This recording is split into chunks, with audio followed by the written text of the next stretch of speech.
Hello အားလုံးပဲမင်္ဂလာပါခင်ယူ EMI channel ကနေပြီးတော့ပြန်လည်ကြိုဆိုလိုက်ပါတယ်ဒီနေ့ကတော့အခန်းသုံးဖြစ်ပြပေးမှာဖြစ်ပါတယ်အခန်းသုံးထိုဖြစ်ဖြစ်တစ်ခုစတင်ပေါ်ပေါက်လာရဖို့အတွက်တွန်းအားပေးတဲ့အရာတစ်ခုကတည်င်းတစ်ခုကနေစတင်တယ်အဲ့တည်င်းကိုတည်ဆောင်လာတဲ့လူကခင်ယူမိပဲဖြစ်တယ်ညီတူတာမိန်းကလေးဆိုစကားပြောညင်တာတိမ်မွေးတဲ့ပုံစံမျိုးကိုမှကြိုက်တာဥပမာဆိုရင်ကီတီရေးလိုမိန်းမမျိုးတဲ့မိန်းကလေးပြပြတတ်တာစကားပြောနေမှတော့မသိတာအောင်မပွင့်တပွင့်ထိုးထိုးဖောက်ဖလေးပြောရမယ်ပေါ့ဟာဆမမကိုသူ့အမြင်ကတ်မှာပေါ့ညီးရပြန်ကနေပြန်ကွဲအောင်ခုံပေါက်အော်ဟစ်နေတဲ့မိန်းမကိုဆရာဝန်နဲ့တော့မတူဘူးဦးကြောင်ကလည်းနိုင်ပြီအင်ကြီးဝယ်စားဆိုလဲကတိလိုမျိုးမှအင်ကြီးလက်ပြက်လေးနဲ့ခင်းတော့ပြန်ဆွဲနေရမျိုးမှသူကကြိုက်တာလေညီးရအင်ကြီးရှိတွဲဟွာကြည့်လဲမိဘာတွေမှမသိရှုပ်ရှက်ခတ်ပြီးကပိုးပြီးလို့ဖြစ်နေဒီကြားရဲ့လက်ထဲမှာပစ္စည်းရတွေလည်းအများကြီးပဲမနိုင်ဝန်ထမ်းပြီးမကြခဏပစ္စည်းရတဲ့ပြုတ်ကြမိကြမ်းနဲ့ခမှုရှုပ်ဖြစ်နေအောင်သူ့ကိုလိုကြိုက်မှာလဲပြီးတော့စကားကလည်းခရရည်လို့အရမ်းမြတ်ဒီရလဲတန်သေးဟိုကနိုင်ပါးသမားလေးညီလိုပဲကြိုက်မှာလဲသူကမိန်းမစီချောရှင်းတိမ်မွေးမှကြိုက်တာမမသူစကားကိုကြားပြီးတော့နောက်နေ့မှာညဘက်တညအလုံးမှန်နေချပြီးပြင်းထန်လေးချင်းနေစကားပြောညင်တာတိမ်မွေးရဲ့ပုံစံပေါက်ဖို့ကိုယ်တန်ကိုပြမကြရလောက်အောင်တူညံ့လေးမလုံးတလုံးနဲ့မပွင့်တပွင့်မခုတရိုးလှုပ်လေပုံစံမျိုးလေးအမူအရာကိုကျင့်နေတယ်။သူညဘလို့မောမှန်းတော့မသိ။ကဘာကြီးပေါ်မှာအမောဆုံးညတဲ့ညဖြစ်တယ်။တကယ်ကိုညလုံးပေါင်းမှန်ရှိမှကြကြနုံနုံထိုင်မျက်တောင်ကလေးတစ်ဖက်ပြက်ခတ်တာကအစားနှာခမ်းကလေးရွာစီလှုပ်ပြီးတော့အတန်တူမျက်နှာကလေးငဲ့ကဆောင်းကအဲ့လိုလှုပ်ပြီးတော့ချစ်စွပ်ပဲပြုံးတာအဆုံးညအရေးပြက်ခံလေးနဲ့ညီမလေးချင်းခံရ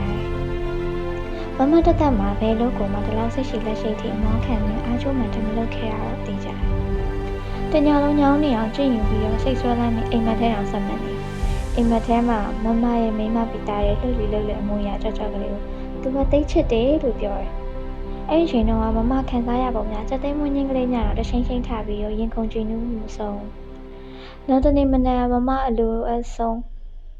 ရှာနေရတာအားတော့မမေရဲ့ရင်ပုံးလက်ပြက်တွေထဲမှာမမနဲ့တော်တဲ့အင်ကြီးတစ်ထဲပေါ့မမေအင်ကြီးရေပွားရှုပ်တော့မမေအော်ဟစ်စုပူတာကိုလည်းအပြုံးမပြတ်ခံယူပဲပြီးတော့ထမင်းရှိနဲ့တောင်းမြဖက်နှက်ကလေးဝတ်ပြီးမမအမှတ်သားတစ်ခုလုံးလည်းဖြစ်သွားတယ်မမစိတ်ယုံသွားတော့မယ်လို့တိုးကလေးရင်ပြောကြည့်တော့ပထမဆုံးမမရရှိတဲ့တုံ့ပြန်မှာဟဲ့ဘာပြောရလဲတိုးနဲ့အမေရတော့ပြန်မေးတန်ကိုခါတိုင်းချိန်တော့ကြသဖြင့်ကမူရှူတို့ဖျော်ပြေးပြီးချောင်းမလိုက်မှာမေမသွားပြီဆိုပြီးတရက်ကွက်လုံးကြောက်အော်ပြောနေကြဖြစ်တယ်မမကဒီနေ့မှစကားကိုနှုတ်ဆက်စကားပြောတဲ့အတွက်ကြောင့်မလို့မေကအော်မမစီယုံသွားမယ်လို့ပြောတာပါထုံးစံတိုင်းကြဲကြီးအောင်မမေကသဘောပေါက်ပြီးတော့အေးပစ္စည်းမိချန်ကတော့မှထမင်းပူရေဘူးကားမှန်တော့ထုံးစံအတိုင်းတတိတလျားရေးထိုနေ့တော့ပထမဆုံးစေးရုံအားတငယ်ချင်းတွေကအရင်ရဟာဇာလုပ်ကြည့်ရနေဖြင့်အိုက်တင်ကလေးနဲ့နူးညံ့သိမ်မွေးစွာစကားစတင်ပြောကြည့်ဖို့ကြိုးစားနှက်ခမ်းကလေးလှုပ်လက်ဖြုံးမရအောင်ကလေးနဲ့ဟဲ့ဒီနေ့မမဘာထူးခြားလဲပြောစမ်းမအောင်ဒီအင်ကြီးကမမေ့အင်ကြီးလေးမမနဲ့လိုက်ရတာမမရဲ့မူရကိုအားလုံးကကြည့်ပြီးတော့ဘိုင်းနေပြီးတိတ်ရကြတယ်ဘယ်လိုဖြစ်တာလဲမိဆက်ရဲ့ပဲကလည်းများနေလိုက်တာဘာလဲဒီပုံစံကညီတူကြိုက်တယ်ဆိုလို့တမင်လောက်လာတာမဟုတ်ရဲ့လားခါတိုင်းလိုတာအော်ရင်မဲ့ဟန်ပြင်ပြီးမှအချိန်တက်လိုက်တာမမကခိုးကရွလေးနဲ့တရုတ်တာပေါ့ညတညလုံးမှရှေ့မှာအမျိုးကျင့်လာတာရှင့်အမလီဟဲမဲကရွက်ကမူကဆူကနဲ့ဒုက္ခပါပဲမိဆက်ကိုနာမည်ပြောင်းရအောင်လှုပ်လေတော့မအရေးပြောလို့အလုံးဝရင်ကြတဲ့ဖြစ်မမထိန်နိုင်တော့ပဲအားရပါရရှိနေတယ်သူတို့နဲ့လေ့ကျင့်တာဘလို့မှမအောင်ဘူးမမဘာလို့အနောက်ရှောက်ဝိုင်းသိနေကြတာတော့မမကအချိန်ပြတ်သွားတယ်ခါကိုလမ်းတို့လိုက်အီးစရာပုံစံနဲ့ကြားလိုက်မမစိတ်မတူတော့စားလိုက်လို့မမမတုံးနေကောက်တော့ပြီးအော်ဟစ်နေရတာနဲ့အိမ်ကြီးရှိရမဆောင်နိုင်တော့သူတို့ကိုအန်စိတ်ပြရတာနဲ့တတောင်နဲ့ပြန်တွဲရတာနဲ့ခြေဆောက်နှခမ်းဆိုစိတ်ကောက်ပြရတာနဲ့တညာလုံးအီးပြက်ခံပြီးတော့လေ့ကျင့်လာတဲ့များအမူအရာလေးတွေကအကုန်ကြက်ပြောင်းငှက်ပြောက်လွင့်စင်ကုန်တယ်နင်းနေအောင်ပေါ့သူတို့နဲ့မအောင်မြင်တဲ့ကိစ္စမရှိဘူးတညာလုံးပင်ပန်းခံလေ့ကျင့်လာတဲ့အမူအရာကို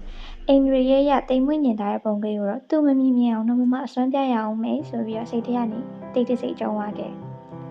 ဆေးရုံမှာတော့နောက်ဆက်များရှိတဲ့အတွက်ကြောင့်မလို့မမကြိုးစားဘဲနဲ့အကြောင်းရောက်မှတိတ်တိတ်စိတ်ခွဲထွက်ပြီးတော့တကူတော့စွန့်စားဖို့ဆုံးဖြတ်ထားတယ်အဲ့ဒီအချိန်မှာကံကောင်းထောက်မှတာက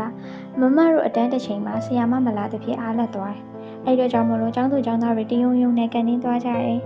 အပြင်ထွက်တဲ့လူထွက်ကြတယ်သူကလည်းတနေ့ရသွားဖို့အတန်းပြင်ထွက်လာတဲ့အချိန်မှာသူကရက်ထားတဲ့စီရသူလျှောက်သွားတဲ့စီမှာမကသူ့နောက်ကနေလိုက်ပြီးတော့မျက်နှာပေးလေးနဲ့သူနဲ့ရင်ဆိုင်တယ်ထိုအချိန်မှာမကစိတ်လှုပ်ရှားပြီးတော့ခြေပြားလက်ပြားတွေအေးဆက်ပြီးတော့ရင်ခုန်ညီတို့တာဖယ်သွားမလို့လဲပထမဆုံးတိုးတိုးတာ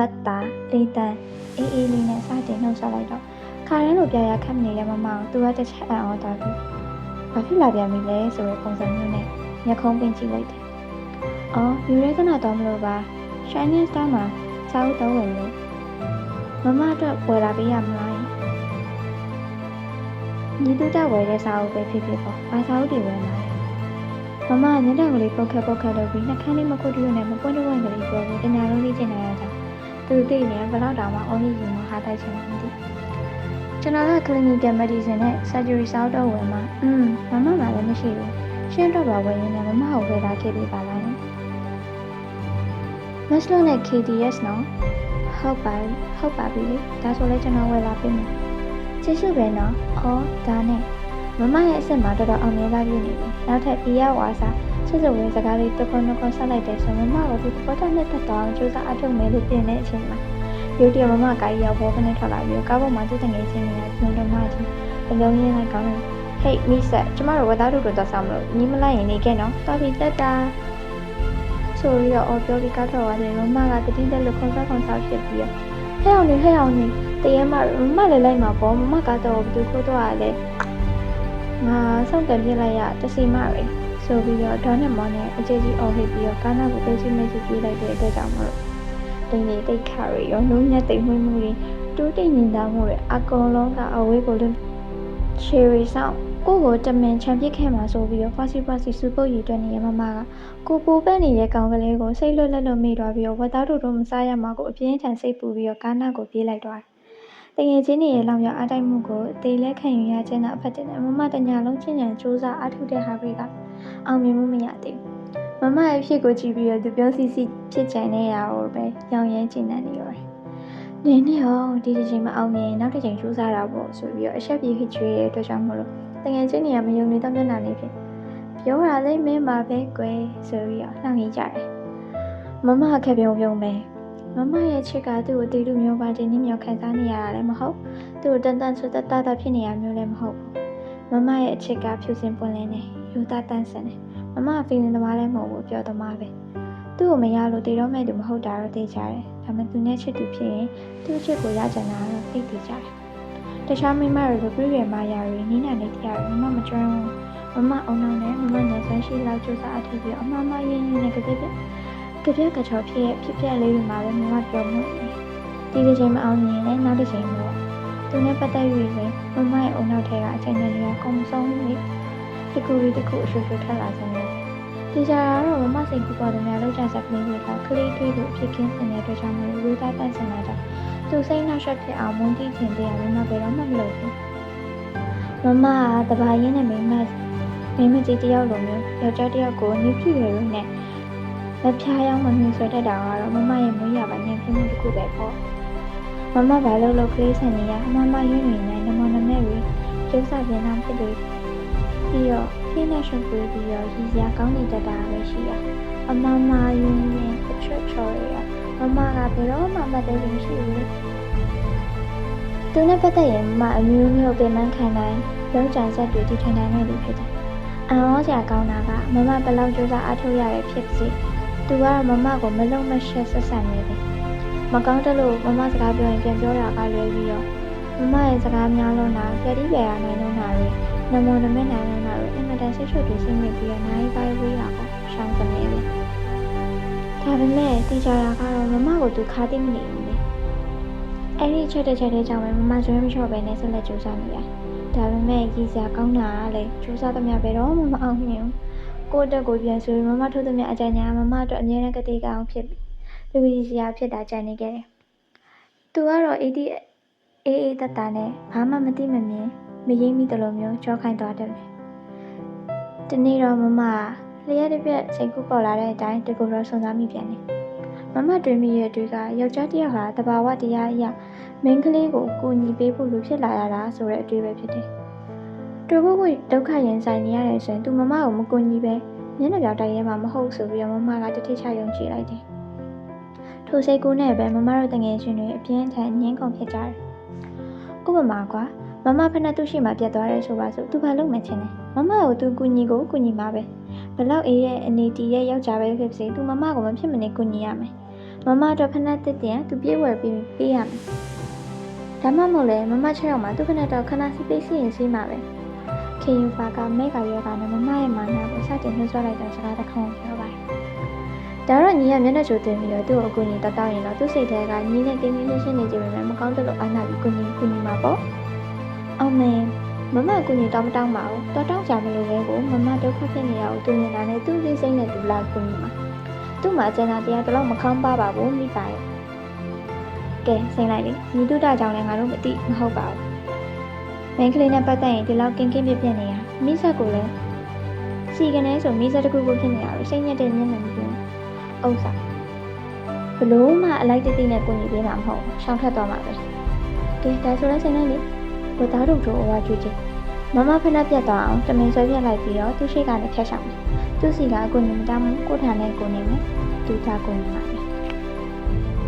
နောက်တစ်နေ့လည်းစိတ်ရုံလွတ်ချိန်နဲ့အကြောင်းချိန်ကြာမှမမအစီအစဉ်စရပါတယ်မိဝယ်ပေးရမယ်ကြားလေးရဲ့ကလေးတော်ခဏကိုမနေ့စိတ်ဆွဲထုတ်လိုက်ရတယ်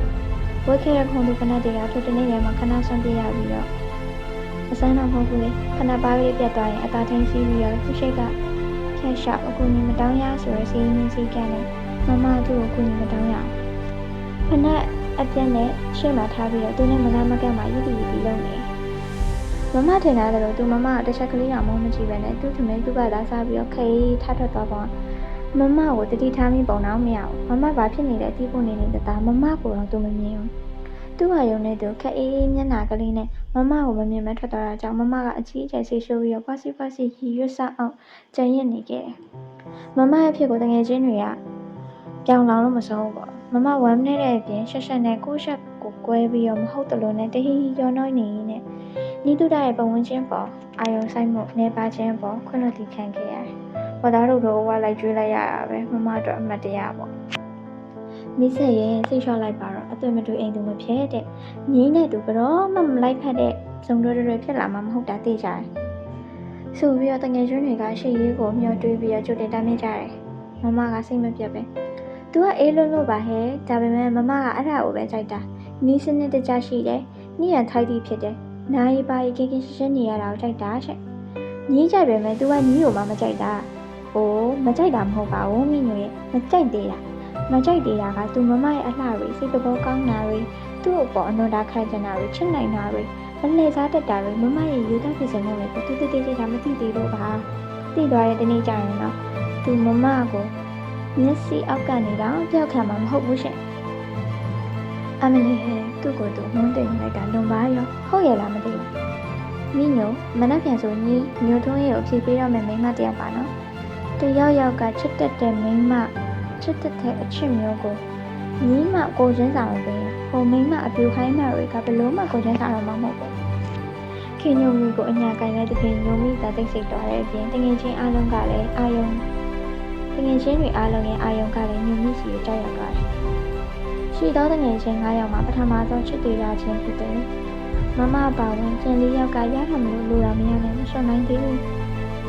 ဟုတ်တာပဲမနေ့ကဆိုရင်မိမိတယောက်တော့တောက်တဲ့တကောင်တိုးလာပြီငါတို့နဲ့ပဲထိုင်ရမယ်နော်မိမျိုးအနောက်မှာ2ယောက်ထဲဆုံးနဲ့တော့ထိုင်ရင်တော့တေးပြီးသားမှငါတို့တငယ်ချင်းကိုညှို့ထွန်းရင်းဆွဲထုတ်သွားလို့မရဘူးနော်ကျွတ်ရှင်းကမျက်လုံးမျက်စံပြူပြီးတော့ချိန်ဝါထားတဲ့အတွက်ကြောင့်မလို့ခင်ညိုမီကနှင်းသေးလေးကလေးနဲ့ထင်ရန်ဆိုင်တဲ့မိန်းကလေးဖြစ်တယ်သူလည်းလှုပ်ရှားတာကိုပြုံးကလေးနဲ့ဖြစ်အောင်လုပ်တယ်နောက်တစ်နေ့မှဖြည်းဖြည်းပြီးနောက်အုပ်စုတွေကနေပြီးထိတာကပျောက်ဆုံးပါတယ်ခင်ညိုမီကိုမမတို့တအုပ်စုလုံးတကြောင်လုံးအနံ့ပတ်ရှာဖွေတော့အရေးရောင်တော့မတွေ့ကြည်စမ်းမိညိုတို့များကဲလိုက်တာငါတို့ဒီလောက်ချင်းချထားတာတော့မကြောက်ဘူး ညိုထွင်းမတော့ပြီတွေ့ရင်တော့မလွယ်ဘူးမှတ်ဒီလေတတလုံးပေါင်းလာတဲ့တငယ်ချင်းတွေကိုဖြစ်ပြီးတော့ရီးစားနောက်ကောက်ပေါင်းလိုက်သွားတဲ့မိန်းမနည်းနည်းတော့ပညာပေးရအောင်မယ်နောက်တစ်ယောက်ရှိသေးတယ်မိဆက်သူကရတော့မရသေးဘူးပြရခန့်နေတိုင်များကြိုက်သွားရင်သူ့အမှုတောင်လိုက်ရှာလို့ရမှာမဟုတ်ဘူးစားတဲ့ဖြစ်တယောက်တစ်ပေါက်ကျုံဝိုင်းရီရွတ်ပြီးတော့အတန်းထဲကထွက်လာကြတော့တီးရတနောက်ဆုံးနဲ့မှာရှုတို့ရှန်နဲ့ရှက်ကိုရှက်ကန်ဖြစ်နေတဲ့ခင်ညိုမီတို့ဆောင်တဲ့အခမ်းအနားတွေ့လိုက်တယ်တွေ့ပြီသစ္စာဖောက်လာကောင်မမကညုံမီကိုနောက်ပြောင်ခြင်းနဲ့ဇောပြင်းပြပြီးတော့ကိုကိုမကြည်စဘူးစောင့်ကြည့်နေတဲ့ညီတူတာကိုတော့တတိမထားမိပဲခင်ညိုမီခါကိုလက်ညှိုးနဲ့တိုးလိုက်တယ်ခင်ညိုမီကခါတူရင်ရတတ်တဲ့သူဖြစ်ပြီးတော့တွန့်လင်ကောက်ကွေးသွားပြီးတော့ရီးစားရှိမှခုနကအင်ဂျီတစ်ခွဲသားနဲ့ပဲပြီးနေခဲ့တဲ့မြကဟန်ချက်ပြတ်သွားတယ်မိမရှာလိုက်ရတာဖက်ကိုမောလို့နည်းနည်းပဲကမမလည်းဝန်ထိုင်လို့ပြောဆူဆူနဲ့ညိုမီနဲ့ညိုထွင်းရင်ကြားရမှာခက်တီတီနဲ့ဝန်ထိုင်ပလိုက်တယ်ကျွတ်တို့ခင်ဒီလာတို့အားလုံးလည်းအလုံးရင်းဖြစ်သူဝင်တို့မျိုးခုံနှန်းချင်းချင်းကလေးမှာစုပြုံတိုးတိတ်ပြီးတော့ထိုင်လိုက်ကြတယ်ပြီးတော့သဘောရကြပြီးတောင်ပြောင်မြောက်ပြောင်နဲ့ဆူညံနေရှိကောင်းလိုက်တာနေရန်ကြည့်လို့ပဲထိုင်မယ်မဟုတ်လားညိုမီရှင်းမှာတော့ထိုင်ကြပါလားဗျာကျွန်တော်နဲ့ညိုမီထိုင်ရတာခင်ဗျားတို့ကထိုင်လာကြပြီလေအောင်မယ်မမတို့တငယ်ချင်းကိုဒီလိုမျိုးဆွဲသွားလို့ပဲဖြစ်မလဲညိုထွင်းမမတို့တငယ်ချင်းကမူတင်ပဲတင်အလပိုင်းရတာမှမဟုတ်တာတမိုးရှိရဲ့ရှင်အခွန်ကောက်ဆောင်အတူထိုင်ခွင့်ရဟာဗျာအခွန်ကဘယ်လောက်ဆောင်အောင်ပါလဲဟဲ့ဘယ်လောက်တောင်းရင်ကောင်းမလဲဟိကံပွန်းနှစ်ထုပ်စာဘယ်နှစ်ထုပ်စာတော့တောင်းအောင်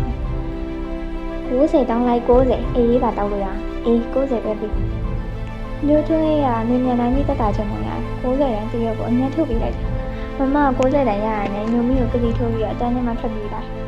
ကန်တင်းမှာချင်းတုပ်တွေငမုံကျော်တွေအာလူကျော်တွေတပွေးတစ်ပိုက်ကြီးဝယ်ပြီးပြန်လာတဲ့အချိန်မှာအတန်းထဲကထွက်လာတဲ့ညီတူတာကိုခုမှငင်ပြီးတတိယကနည်းနည်းချိုးသူပြုံးပြပြီးတော့ဟေးမုတ်စားပါအောင်လားဒီမှာမုတ်တွေအများကြီးဝယ်လာတယ်ညိုမီနဲ့ညိုထွင်းရိုးစီကငွေညက်လာတာလေမြင်သားပဲဒါကြလို့သူများတွေးကိုလိုက်နှောက်ချက်နေရတာလေအိုးမမတို့ကတငယ်ချင်းကြီးတစ်ယောက်လုံးပြီးတတ်ရတာလေညီတူတာရဲ့မမတို့ဒီလောက်တော့နှောက်ယှက်ရမှာပေါ့မမတို့တငယ်ချင်းတွေကသိရင်ကြတာရှင်ကဲမုတ်စားပါအောင်လားပေးညီတူတာမမလက်ထဲကမုတ်ထုတ်တွေကိုစုပြုံထည့်လာတဲ့ကြွတလုံးကိုနိုင်ရင်ပြီးရောဆိုရမျက်နှာပြင်းနဲ့ဆွဲယူပြီးရောဆက်လျှောက်သွားတယ်မမပြန်တော့မှလည်းအာနာနာချင်းတို့တွေကိုလည်းနှမျောတက်တက်စွာဖြင့်ကြောင်စီချိန်ခဲ့အကောင်လုံးယူသွားတယ်ဆိုတော့မမတော့စားဖို့မကြံတော့မျက်နှာလိုမျက်လျာနဲ့မုတ်စားမလားမင်းမရအောင်နောက်နိုင်ရပြီးတော့သူ့ကြောကိုထဲခုံနိုင်ဒီနိုင်ရှာဖွေခြင်းပင်နည်းတဲ့အိတ်ထဲမှာကြံနေမှမသိတဲ့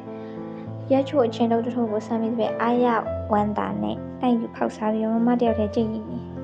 ညီတူတာနဲ့ပတ်သက်ရင်မမမှာအမြဲတခုခုဖြစ်ချင်ရစမြဲပဲအစင်လားတခုလိုပဲ